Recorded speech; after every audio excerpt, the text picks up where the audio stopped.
So I think, Philmont is such a unique opportunity. I think I came to Philmont on a very individual level, kind of following the footsteps of my dad and my brother out here and taking on the challenge of Ray Auto. I really had no precedent to what Philmont was, and was kind of under impressed by the terrain and the landscape. But I really went in with an individual mindset. And I think what surprised me the most, both working at Philmont and going on track there, was how quickly I did develop deep friendships. People that I still talk to, every day, every other day, to this day, and hopefully we'll be lifelong friends. I guess I like to share two little bits. One is about time on Ray Auto, and I think there's just something about that length of time that forces you to bond with people and to look for those connections and similarities. I can remember one day, schwacking through the Valle with my Ray Auto mates, and we were talking about what grocery stores we shopped at, because it was people from all over the country, and so everybody had different names. But it was just the silliest things there.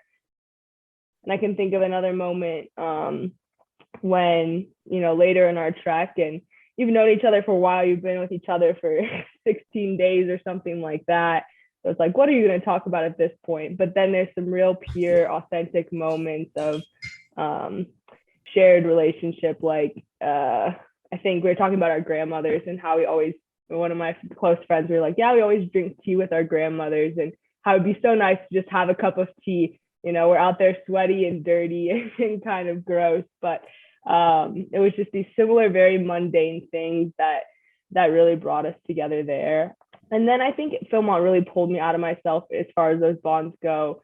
Just remember some of my Ray Auto mates or sisters, struggling on their trek, and having to kind of shoulder up and help them out and take some weight for them so that we could get through the day and make it to our destination before dark or after dark. We were just so desperate to get off of our feet, but that there was kind of the way we complemented each other. And it was never a fault of, oh, this person's weaker or stronger, but it was more of just coming into your own of where you could support this crew.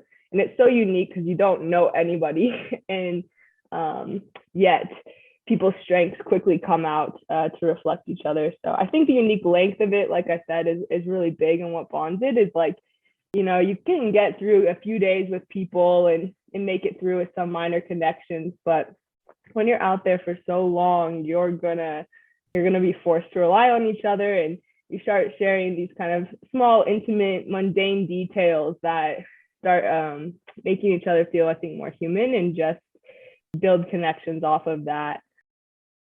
And the first day that I came to Philmont, I was kind of nervous. You're not really sure what that's going to look like. I really didn't know anybody else working there, but I had kind of gotten a connection through the grapevine that my friend Caitlin was going to be there. And she missed some memo about, like, the first meeting when you're supposed to meet your ranger trainer and stuff like that. I just remember I had no idea who this girl was, and she kind of was frazzled and in her fresh uniform, and I said, "Hey, are you coming to the meeting?" She goes, "What meeting?" And she was all kind of worried out. But to that day, just stepping out and reaching out and building some of those friendships.